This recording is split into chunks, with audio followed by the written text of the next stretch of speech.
여러분은 어느 직군에 해당하시나요? 장사하는 분인가요? 사업하는 분인가요? 아니면 기업의 리더이신가요?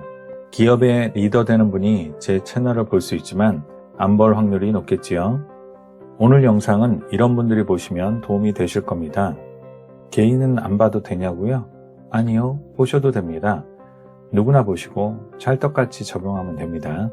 장사하는 사람, 사업을 하는 사람, 기업의 리더들은 누구나 고객의 중요성을 알고 있습니다. 그런데 아는 것과 행동하는 것은 다릅니다. 고객이 중요하다고 주장하는 리더들도 고객의 니즈가 무엇인지 또는 어떻게 니즈를 해결할지 답을 아는 것은 아닙니다.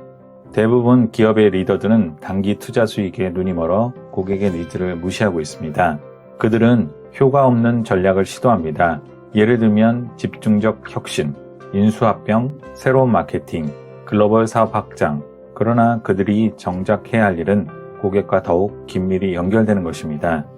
현대는 파괴적 혁신을 하는 기업만이 살아남습니다. 파괴적 혁신은 고객에서부터 시작됩니다. 책 위대한 기업은 변화하는 고객 니즈에 집중한다의 일부를 소개하겠습니다. 제목이 깁니다. 제목이 긴 책은 제목 한 줄로 모든 걸 설명하지만 책이 안 팔릴 수 있습니다. 책은 구체적인 실천에 관한 책입니다. 그리고 어떻게 새롭고 획기적인 방법으로 고객의 니즈를 만족하게 할 수 있는지를 보여주는 책입니다.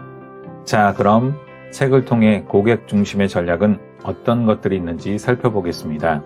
첫째, 기존 고객으로 승부하라. 기존 고객은 신규 고객보다 더 큰 매출과 이윤 잠재력이 있습니다.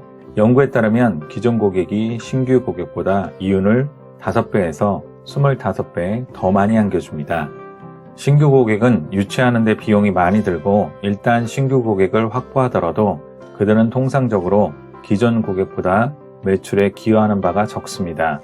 그러나 대부분 기업은 매출 감소를 경험하면 신규 고객을 확보하는 데 주력합니다. 월마트의 사례를 보겠습니다. 월마트는 전 세계 어느 기업보다 상품을 많이 팔고 직원을 많이 고용합니다. 월마트는 1990년대 소비업계 전반을 바꿔 놓았습니다. 2012년부터 2016년까지 판매량 증가율과 이윤이 꾸준히 감소했습니다.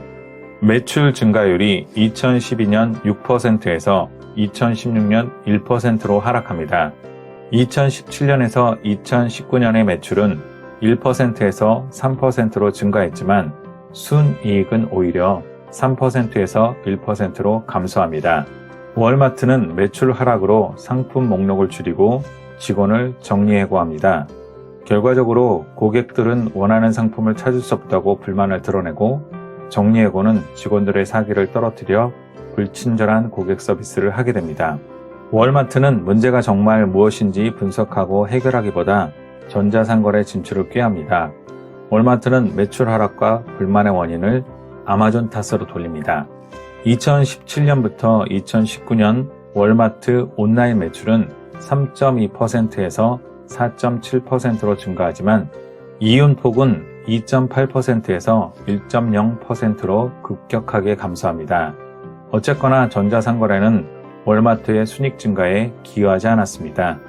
월마트가 기존 고객에 더 집중하고 그들이 더 많이 소비하게 만드는 전략을 펼쳤더라면, 그리고 월마트가 아마존을 모방하는 대신 기존 고객에 집중했다면 그 증가분은 아마존의 전체 매출과 이익에 상응했을 것입니다.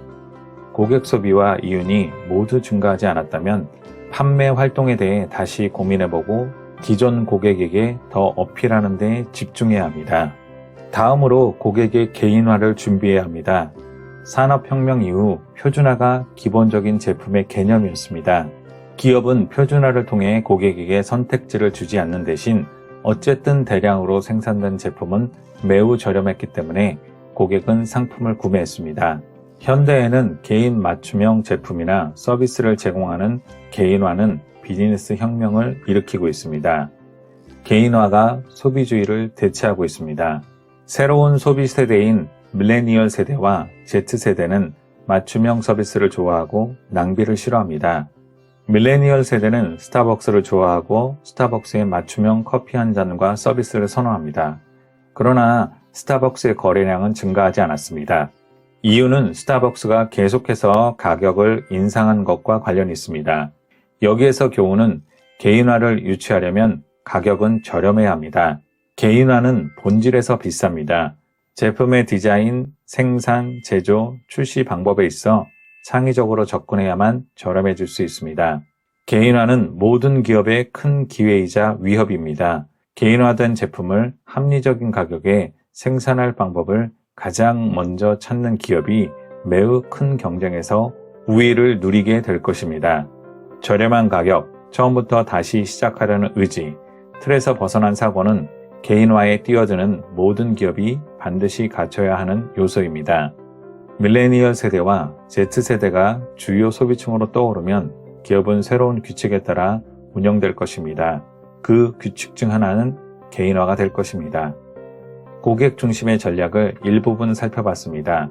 코로나 이후 세상은 변할 것이고 기업도 변해야 할 것입니다. 물론 이 책은 기업의 리더나 사업하시는 분이 읽으면 좋겠지요. 저 같은 개인에게도 적용해보면 스스로도 개인화를 준비해야 합니다. 가장 개인적인 것이 창의적인 것이라는 말처럼 스스로를 개인화하고 브랜드화해야 살아남을 수 있는 세상이 되었습니다. 개인화할 때 새로운 것에 집착하지 마십시오. 기존에 자신이 갖고 있는 것 중에서 개인화 즉 브랜딩해야 할 것입니다. 이미 하는 일, 잘 알고 있는 지식, 잘하는 일을 통해 승부를 보셔야 합니다. 왜냐하면 새로운 일을 배우고 익히는데 시간이 많이 소요됩니다. 기업은 기존 고객의 승부를 걸고 맞춤형 고객 중심으로 설계해야 하지만 나 역시 하고 있는 일, 잘하는 일을 통해 자신을 브랜딩해야 살아남을 수 있습니다. 기업은 고객의 니즈에 집중하고 개인은 세상의 니즈에 집중해야 합니다. 책 위대한 기업은 변화하는 고객 니즈에 집중한다 였습니다. 감사합니다. 북로드였습니다. 좋아요와 구독 부탁드립니다.